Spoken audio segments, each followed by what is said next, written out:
All right, welcome everybody. You're listening to WRUU OP Savannah, Georgia, 107.5 FM, WRUU.org. We are Savannah Soundings Community Radio with Global Soul. You're listening today to The Adam Messer Show, and I'm your host, Adam Messer. And my special guest today is a gentleman named James Nettles, and he goes by Jim. And Sebastian, would you mind playing a little bit for us? This is Sebastian Messer, everybody.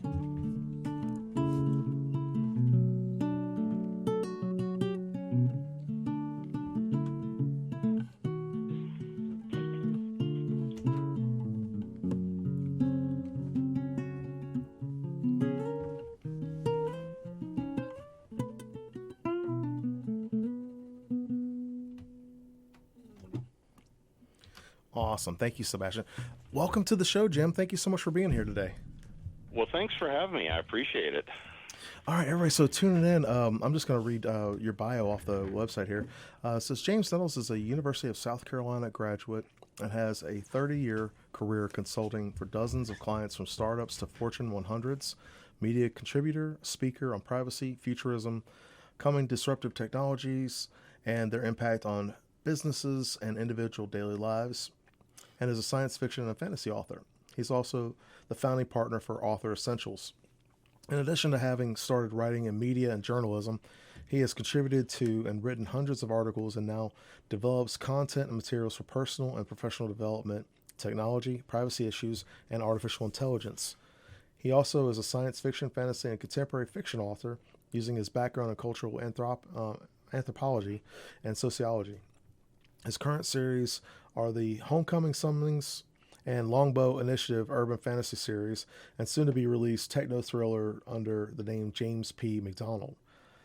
His latest release is the first in the series of books on business for and for crates called Business Essentials for Writers from Author Essentials. And I actually had picked up a copy of your Business Essentials for Writers. And I'll tell you the reason why is, and everybody, just a little background here. This is the first time Jim and I are talking, on Voice to Voice here.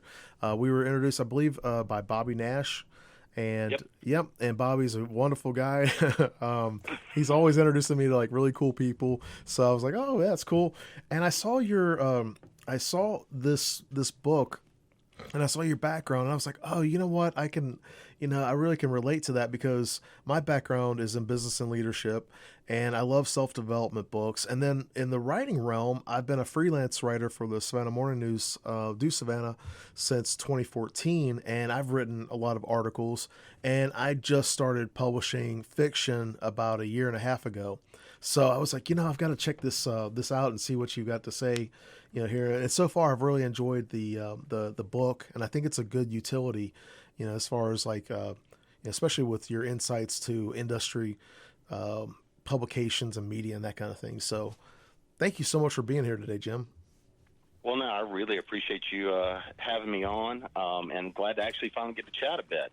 I'll actually start by talking a little bit about that book because it leads into a lot of things. I actually grew up, I'm from Low Country, South Carolina. The accent will probably come and go. And I'll try not to cough too much. I'm playing a little bit of the game of, is it pandemic Me or too. pollen? Me too. I've got that allergy, like you can hear the raspiness in my voice, so I could totally understand that, Jim. Yeah, I was at a convention in Virginia and came back that weekend, and that was the end of February. And I came back with the flu. They tested it as flu A. And so I've still not entirely gotten rid of that. And so try to hit the mute button as best I can, because it's been good up until the last couple of days, and then I've been on an online convention all weekend. Yeah, especially when you're talking, a lot. I noticed that with myself too. Like I did, I actually recorded an interview right before we started getting on this one.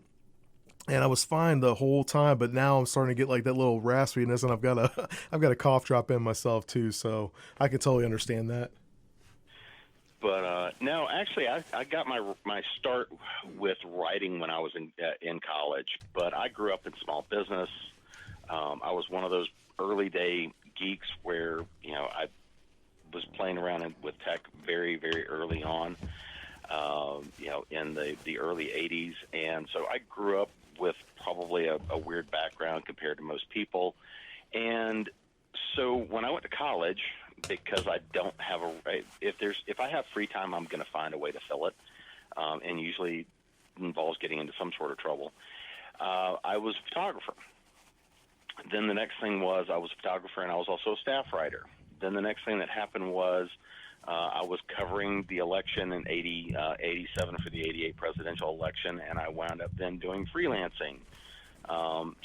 And had a press pass and all that kind of good stuff. So I actually grew up doing media and started doing fiction while I was in college, most of which was really bad, but somehow or another some of it sold. And I kept writing. I kept covering stuff from a photography standpoint and doing things as like a staff writer, mostly as a freelance writer. And then I got out of college and started traveling for a living doing consulting work.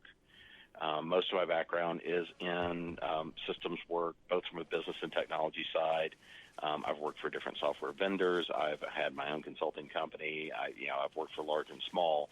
And so I started traveling, and I traveled for most of about 20 years. So you can only watch so much bad TV.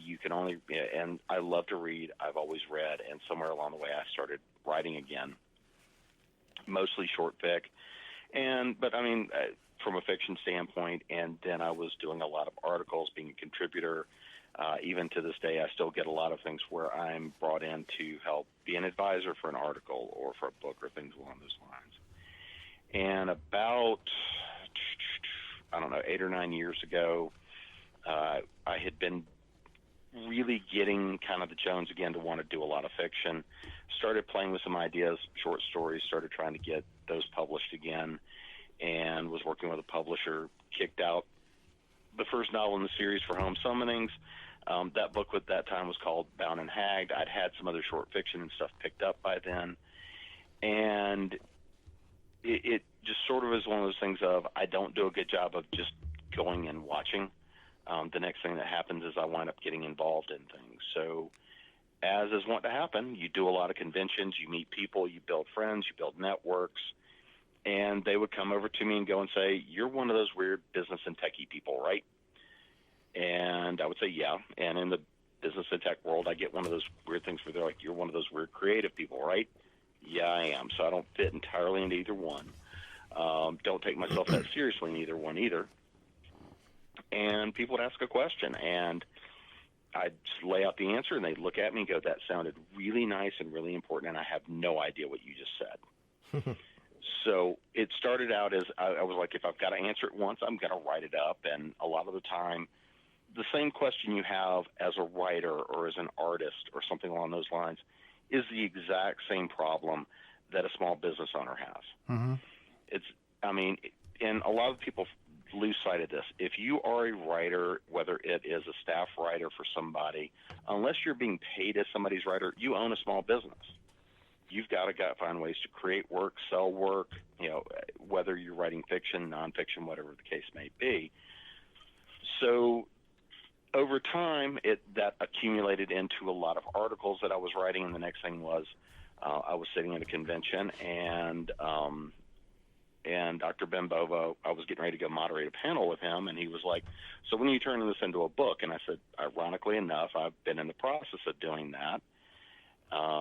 And I have had a lot of support in hammering this book out over several years.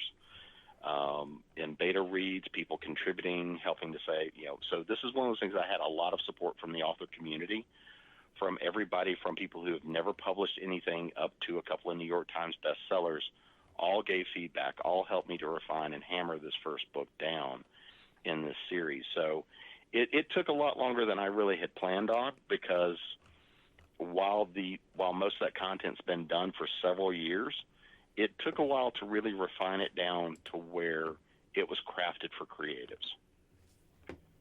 So it was very much a labor of love, and it's very much been one of those things. It's the first book in that series.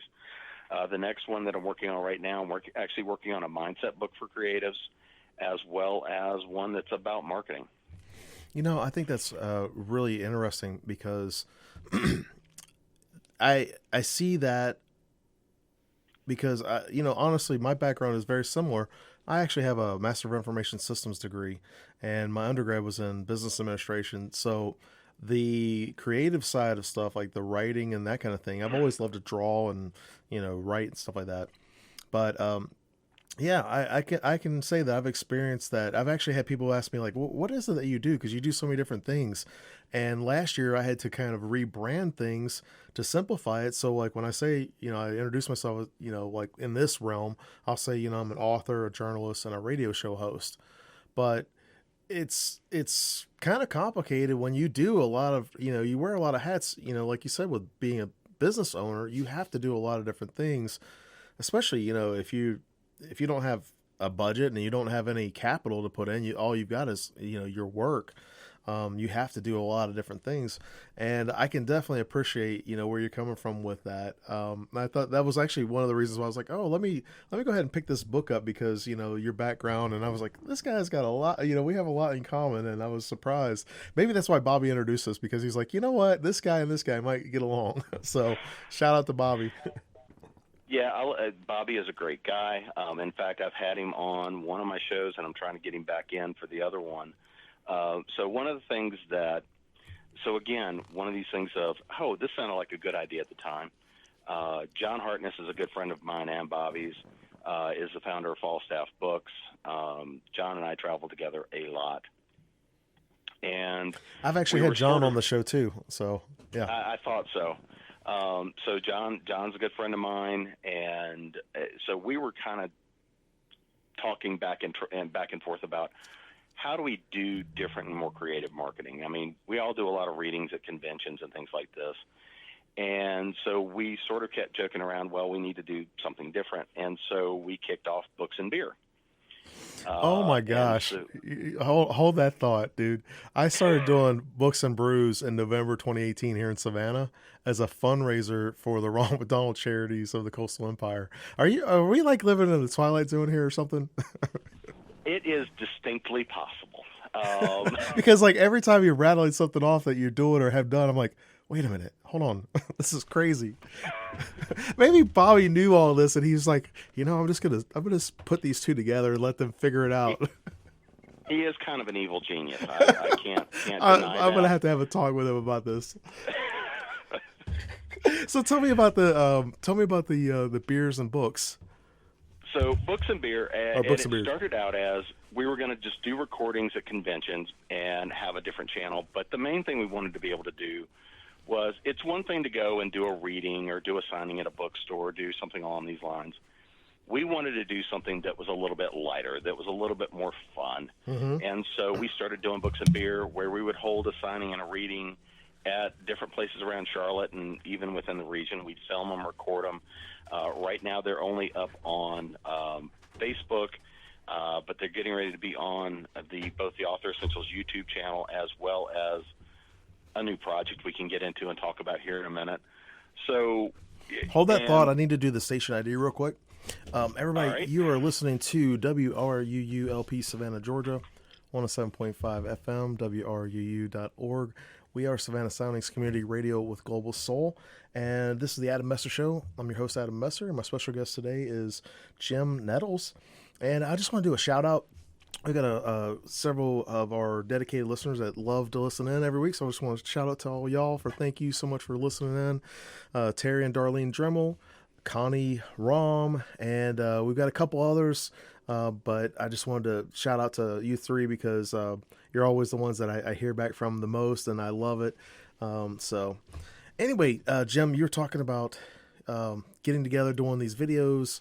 And so you said you wanted to make it a little different than just, being a reading or whatever. How is it different? Well, what we'll do is usually we'll get together. There's a number of locations that we've partnered with. There was one really good venue in Charlotte, the Peculiar Rabbit, that was really great venue. They actually would give us the full stage in the open concert hall when it was open, and we'd film and do it on nights. We'd bring in a crowd. We'd have a good crowd of people.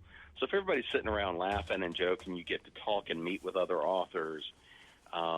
We did some holiday signings, this sort of thing, but it would be come in, do a reading before a live audience, but everybody can have a couple of drinks in hand, get some food, and it's a lot more relaxed. Mm-hmm. And so everybody gets to have fun with it. The authors get to have fun. The crowd gets to have fun with it. And it's not just, it doesn't feel as serious as sometimes a reading can. So if you're sitting in a room or you're sitting in the bookstore and you've got a handful of people, sitting there coming, or you even have a big crowd of people, Mm-hmm. it's easier to get people to come out for dinner and to socialize. And just making it part of that really has been fun. I totally agree, because I started doing the Books and Brews as a way to, connect with the community and to raise funds for the Ronald McDonald charities here in Savannah. And it's just a casual, laid back, usually there's like 3 or 4 authors. We don't do any readings, but people come around, we'll chat and that kind of thing. It's just very relaxed, and I love that. It's not like anything super formal. If you want to have a drink or whatever, you can. If you just want to chill out and hang out and talk with people, that's what we can do. And I enjoy that a lot better than some of the other things that I've done in the past at like certain conventions and stuff like that. So yeah, I mean it's meant to be fun, but the other thing is we've got the equipment to come in and do some kind of raw readings. Mm-hmm. So you get to see them. They're not heavy edits. I just dropped the first episode with the new intro and outro with an author I don't actually know. Right now we're doing kind of quarantine readings where you can have a drink while you read, but we're kind of doing the remote filming and stuff like that. But it's meant to be fun. It's Mm-hmm. meant to be light. Don't take yourself so seriously. Right, but part of the right. reason we want to do the recordings is it's one of those things that lifts the whole creative community up. You get to see the author. You get to hear their voice. You get to kind of see what their take is on their characters from doing a bit of a reading. Now, not all authors are necessarily meant to be actors. So it's not necessarily like you would see with a reading with, if it was going to be the audiobook version and they're coming in and doing the series reading.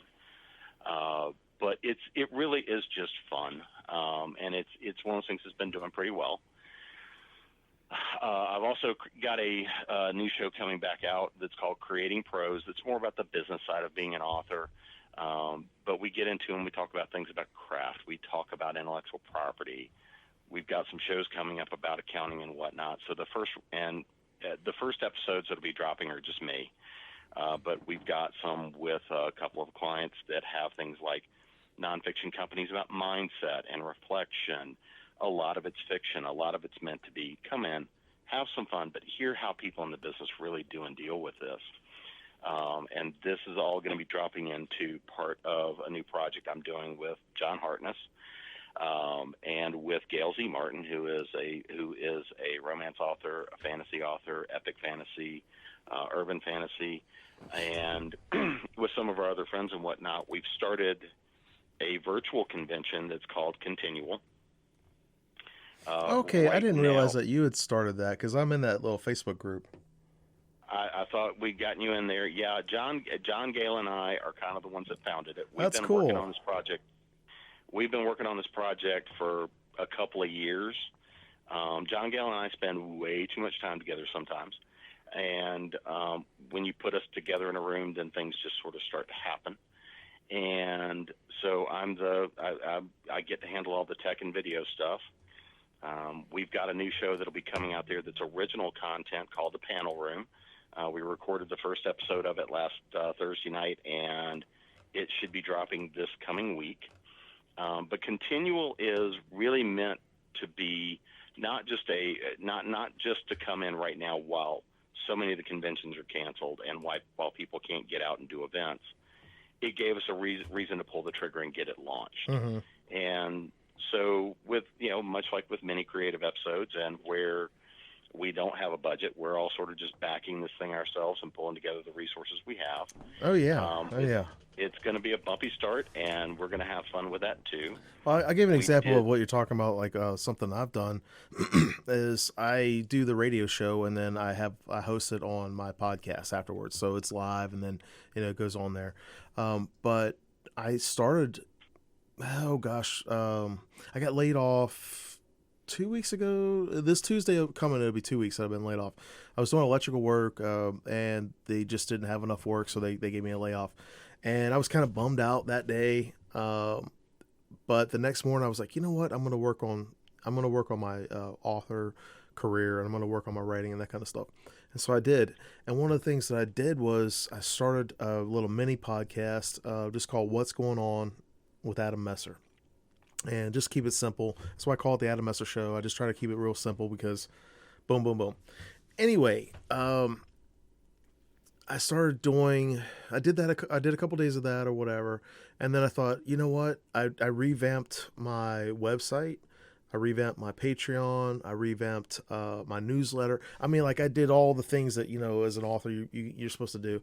And I thought to myself, I was like, I could do something with my YouTube channel, because I hadn't really been active with the YouTube channel. So I revamped the YouTube channel, and I've been doing the mini podcast or vlog or whatever you want to call it. They're just like little 10-minute, daily things. And I've had a great response with it already. I mean, like I was surprised. I got like I think about 9 new followers this week, and I really haven't done anything with it. And so I've been sharing I've been going outside of the box, myself, trying to do some stuff that I don't normally feel comfortable with, just because, it's like there's a lot going on right now. And, people, I think they enjoy seeing it because they tell me that. But I think they also enjoy being able to say, okay, well, I might not know how to get here. I might not have the resources, but let me check out, guys like you and John.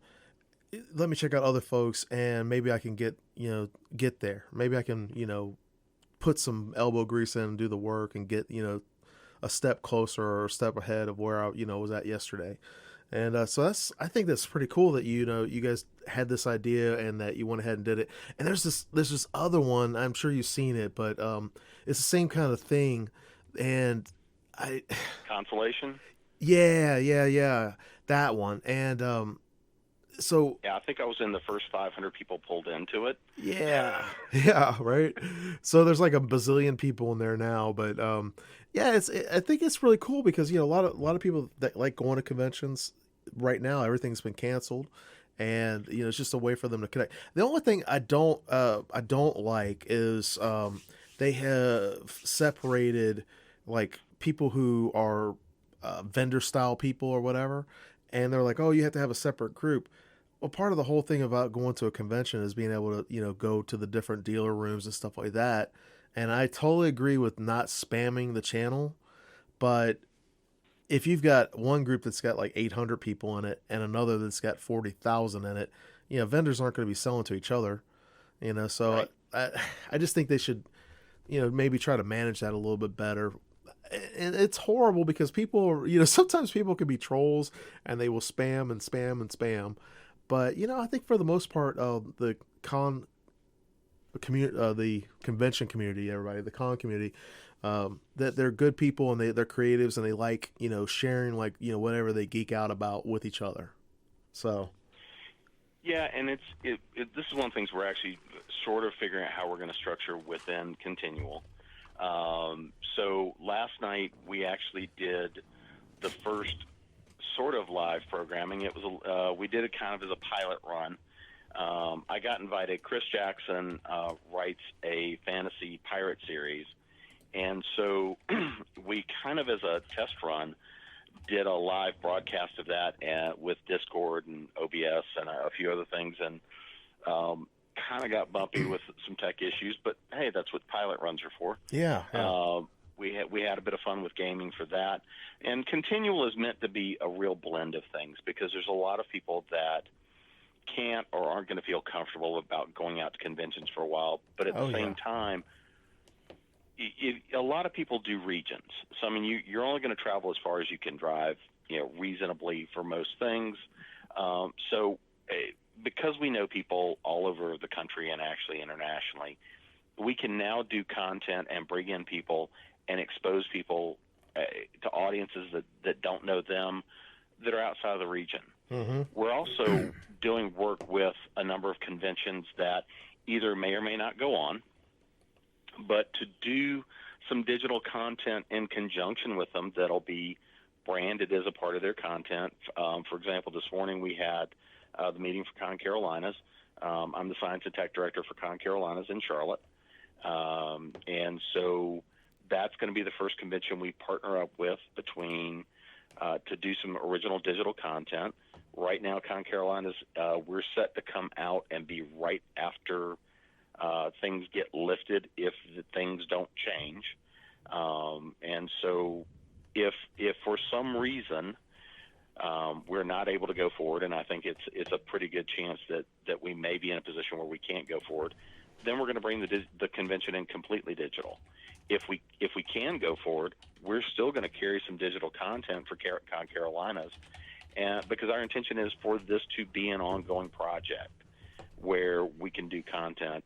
And down the road, we're going to be doing workshops, working with a lot of people that do specialty workshops, and that'll be coming through as a part of Author Essentials and what we're doing with that. I think that's really cool. That this whole I was when I was recording my other session right before this one, I was talking with the author, and that's what creators do. That's what we do. Like when we have times of stress or need or whatever, or good times, bad times, whatever. That's what we do. We create things. We make new things, and we share them with other people. And so I think it's really cool that you guys are stepping into that digital realm. And this I hate to say it like this. I'm not trying to sound like like Mr. Optimist or whatever, but one of the good things that's come out of being sheltered in place is this kind of like next level of connection with people online that really wasn't there before. I mean, yeah, we had internet, yeah, we had social media and that kind of stuff, but people weren't doing virtual concerts or virtual stand-up shows or virtual readings as much as they are now. And there's certainly, I mean, I hadn't really heard of any kind of virtual convention before this, because in Savannah and in the area, I know a lot of folks, and I'm part of, like the geek community here and whatever. And I'd never been part of that. So I think it's great to see this stuff coming around. There's been some small efforts in it for a while. Obviously coming out of the tech world and the tech field, there have been certain aspects of things that have been digital for a while because, a lot of things have been online there. But for our community, because it can take some capital to stand up and do things really well. Mm-hmm. So I'm not going to pretend we're running a commercial operation. Oh yeah. This right now, this is fans and creators. This is grassroots, and it's like raw as it gets. Hold that thought, Jim. We need to do some community station announcements. And everybody, you're listening to WRUU LP Savannah, Georgia, 107.5 FM, WRUU.org. We are Savannah Soundings Community Radio with Global Soul. And my special guest today is Jim Nettles. And here you go with the community announcements. This portion of WRUU LP Savannah Soundings programming is brought to you by listeners and the Ships of the Sea Museum. One of the hidden secrets of the Ships of the Sea Museum is its gardens. Native plants are interspersed with exotic tropical plants throughout the gardens.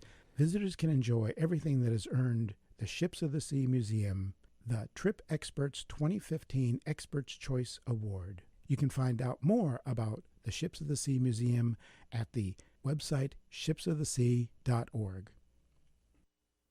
Now you have a chance to support both Savannah Independent Artists and WRUU during this shelter-in-place order to stop the spread of COVID-19. Creatives in Need is a group of independent artists hosted by the Roots Up Gallery, which is collaborating with WRUU during this shelter-in-place to offer an online art gallery at www.rootsupgallery.com. For every work of art sold at this online gallery, the artists receive 80% from the sales and 20% goes to WRUU and its programs like Art on the Air. Interested listeners can go to www.rootsupgallery.com to start shopping today. Voting is now open for Connect Savannah's annual Best of Savannah Readers Poll, and WRUU is once again on the ballot. Last year, you voted us best in the local radio station and talk radio station categories. Continue your support of WRUU 107.5 FM by again voting for us in the Best Local Radio Station and Best Local Talk Radio Station categories. And this year, vote for your favorite WRUU morning program and favorite WRUU host. Voting ends at 11:59 p.m. sharp on Sunday, May 3rd, and results will be revealed the night of Tuesday, May 19th. For details and voting, visit connectsavannah.com.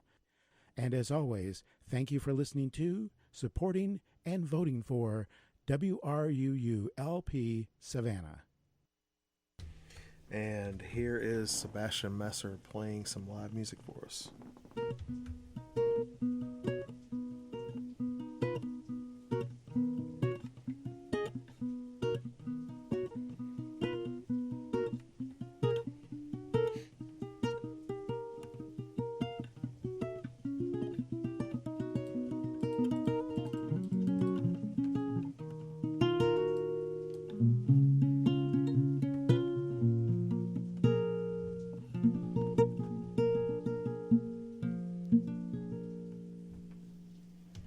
Thank you, Bass.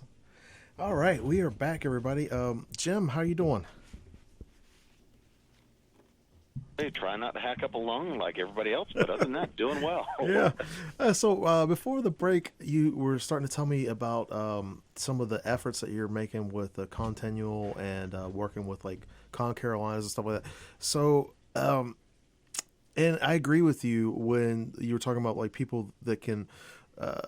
We'll usually go to conventions that, you know, are regionally, you know, sometimes people will like bigger conventions like Dragon Con or whatever that, you know, they'll make a big plan and that's like, you know, their like go-to destination or whatever. With this grassroots kind of like, you've got this thing that you're launching. Tell me what it looks like, you know, 6 months from now or a year from now. You know, what's the idea that you want to do, you know, moving forward after, you know, things kind of go back to normal conditions?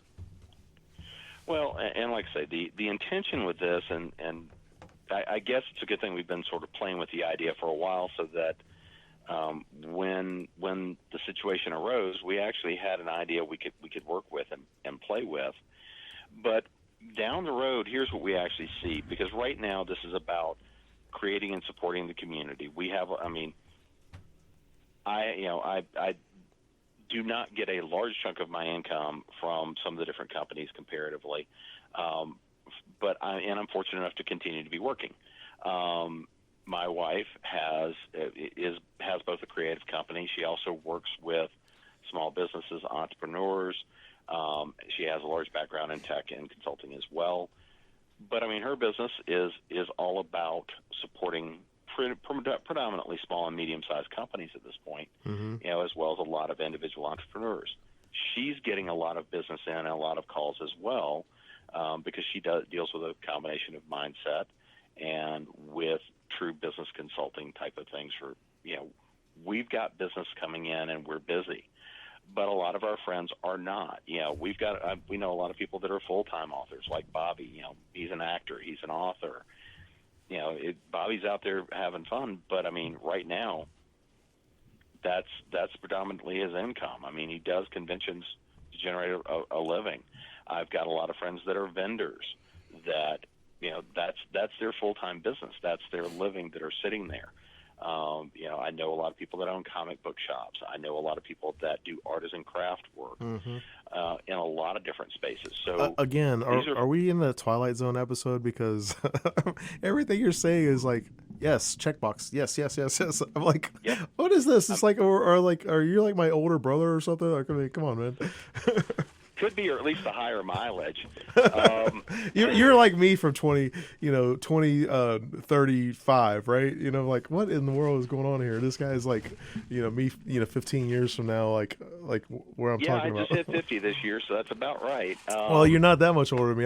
I'm 44, so I'm just saying like 2035 because it's like you're 15 years ahead of me as far as like everything that you're doing. I mean, I'm not just a writer. I'm a glass artist. I love to blow glass. I love to play with glass. Okay, there's nothing that'll keep the reality there, because I've never messed with glass. So there we go. I had to find some way to throw it off the You're off like, the rails. I bet you've never blown glass, have you? I'm like, no, I have not. You have me there, sir.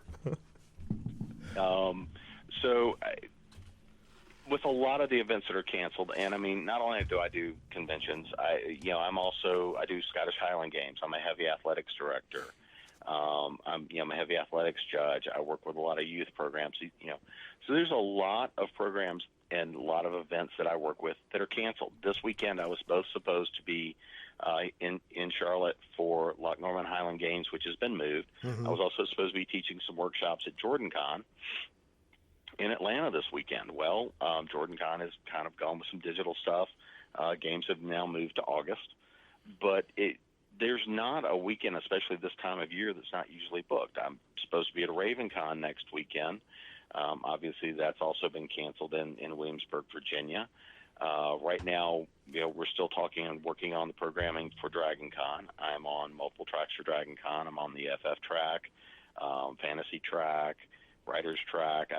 So I do a lot of programming at Dragon. I mean, it's not unusual for me to be doing 16 or 18 hours of programming at Dragon. Mm-hmm. But when we look at all these things that are being canceled, and because I know so many people that are artisans and creators, this is how they make their living, and so that's a big chunk of the reason we went ahead and put this plan into place. So if I look a year down the road, and as I look at some of the conventions we're partnering with and the people that we know, and other events and other providers, we want to have a strong network here of shows, providers, things that we're working with, bringing content in Mm-hmm. to the channel, but that also we're introducing people to new content. We're introducing people to new shows, new people, new writers, things like that, so that they can go out and follow those people out here in the social media world. I'll tell you something, talking about that, like, I'm so glad that you're doing that. I would love to see, I know there's some websites out there or whatever, but I would just love to see like just a pure list of Southeastern regional conventions, not based off of nepotism or favoritism or whatever. Just a straight, simple, pure list of here's the convention, the dates, a link. That's it. Remind me, I think I've got a couple of those.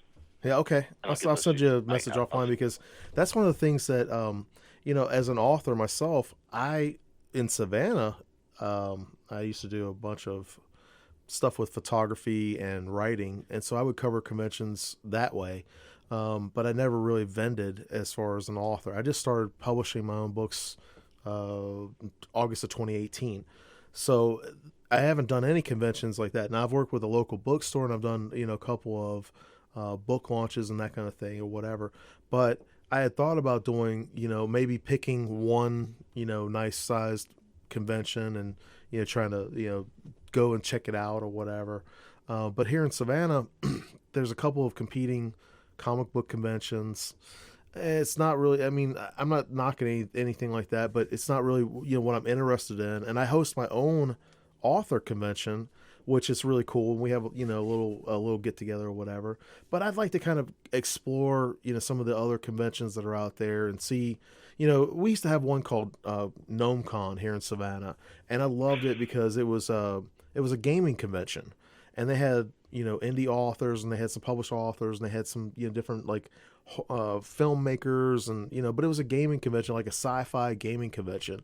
And, that's the kind of thing I'd like to see, is like, okay, well, here's a list of different conventions in the area, and, not based off of, like I said, not based off of nepotism or favoritism, which, I get the whole marketing and advertising and, people pay to play and that kind of thing. I get that. But I would just like to see just a pure list of like, here's this, that's it. And then I can look at it myself. Well, I mean, we could actually talk about what conventions really mean. So as an attendee, I mean, most conventions pull locally to regionally. Mm-hmm. So if you're coming in to something that is at the convention or some center or something like that, where you're coming in for the day and whatnot, that's one kind of market. If you're coming into one that's hosted at a hotel or a block of hotels, where you've got a bunch of people that are together for an entire weekend.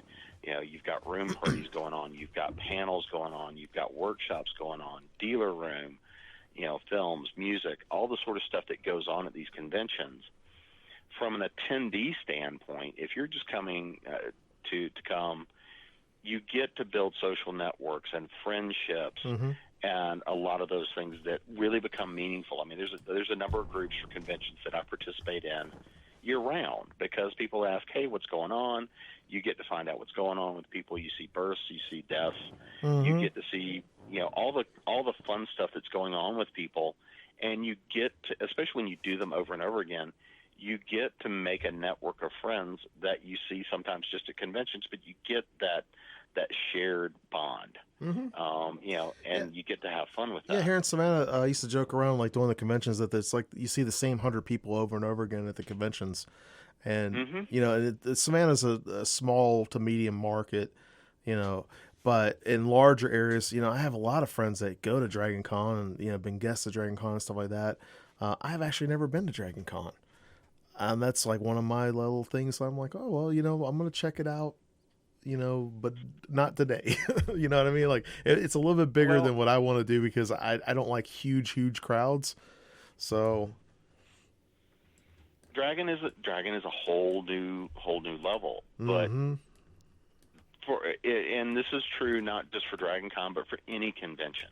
If you're there as a guest, if you're there as a vendor, or even if you're just there as a writer trying to make your career. And like I said, I'm going to focus on writers and artists because that's a lot of what you're going to find. But the same thing is true for musicians, filmmakers, everything else.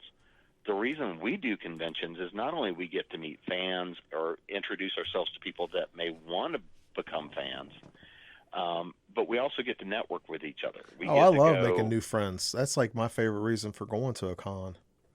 I mean, the entire reason Continual exists is because John Gale, myself, and some other people spend a lot of time together. Right.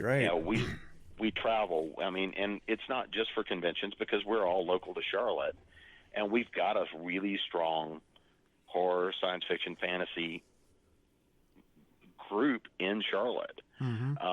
So we kind of have the benefit of a lot of people, a lot of names, a lot of experience, but even so, we're trying to create something that reaches out not just within the Southeast region. We want something that we can present nationwide. We want to be able to pull in some of the folks we know that are in New York, that are out of the Big Five. We've got a lot of partners we work with on the West Coast. Friends that we get to then introduce because they can't cost effectively travel, fly here, bring inventory to come to something in the Carolinas. Con Carolinas is, as a writer convention, is a big convention. You get to meet and network with people about as big a group outside of going to a Dragon Con. But the benefit of doing something like Dragon is you get to meet, you get to network, and it's those people that then help you build a career. They help you recognize what creativity is. If it wasn't for me doing these conventions, I wouldn't be doing a lot of the projects I'm doing. And so, I mean, it's definitely been big for me, but it's also, these are friends. These are, there are times that these are people I spend more time with than my spouse. Hold that thought for a second. Everybody listening today to WRUULP Savannah, Georgia, 107.5 FM, WRUU.org. We are Savannah Soundings Community Radio with Global Soul. And this is the Adam Messer Show. My special guest today is Jim Nettles. And we've been talking about writing and the business side of writing. And then last segment, we've been talking about conventions and the Continual convention that y'all started. So I totally agree. I think one of the best aspects of going to a convention is, the friendships that I've made with people. I remember as a kid, grew up in Cincinnati, and this is probably like 1987 or 1988, going to my first comic book convention. And back then it was just like, like a room and a bunch of tables and boxes with like back issues that you couldn't, normally get, they had like rare stuff or whatever. And I remember my dad bought me the Wolverine, the limited series #1, and Frank Miller, and I was like, oh my gosh, I have it, I have that book still today. I actually have the whole series, whatever, but I just remember going and having so much fun because I used to love going to the comic book store as a kid. Read comics until I graduated high school, and then after high school, I really didn't read comics. Started picking back up or whatever, and GnomeCon in 2013 was actually GnomeCon was the first sci-fi convention like that. Now, a couple years before that, I had actually done. I was a vendor for like another like one-day dealer room type thing because I used to collect Transformer toys, and I used to be really big into the Transformer community or whatever. So I had done some vendoring for a couple of different little one-day dealer rooms and stuff like that, and that was kind of fun. But doing GnomeCon, I was like, wow, all these people on cosplay, and that was kind of around the same time where cosplay started kind of getting big with like. I think Yaya Han had her TV show, and people were like, "What is this thing?" Before it was kind of like underground, and then like all of a sudden it was like just blew up, and I made so many friends from GnomeCon that I really enjoyed it. I still am connected with those folks. I still see a few of them around Savannah. Like I said, the same 100 people.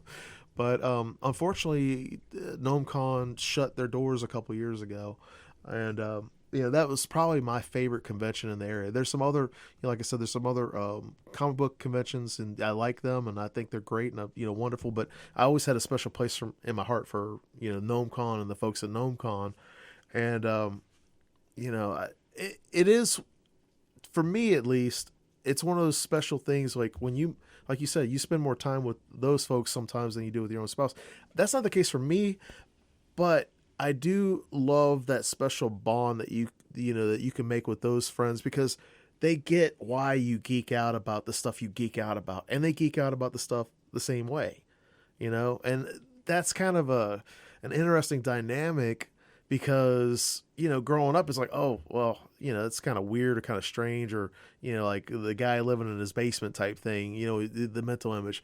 But now it's kind of like, okay, well, there are a lot of people that like comic books, or they like fantasy or sci-fi, or dressing up, or doing the different games or whatever. And so I think that's one of the beauties of doing a convention and meeting those folks and making new friends. And ironically enough, I think that a lot of this boiled down to a lot of the current final acceptance of geek culture we see. We can actually almost credit the Big Bang Theory because it made it acceptable. It gave people permission to embrace their inner geek. Mm-hmm. And when I look at something that, while I have my issues with it, but I mean, it's a fun show. But at the same time, I think it really did open up that culture in a way that people could see and watch and recognize the fact how smart a lot of these people are. There's nothing like sitting on a panel at a convention where you're sitting there with several authors, but their day jobs are nuclear physicists. Their day job is working for NASA. Their day job, you go through some of those people that are now friends that I see and spend a lot of time with, and you want to talk about having to level up.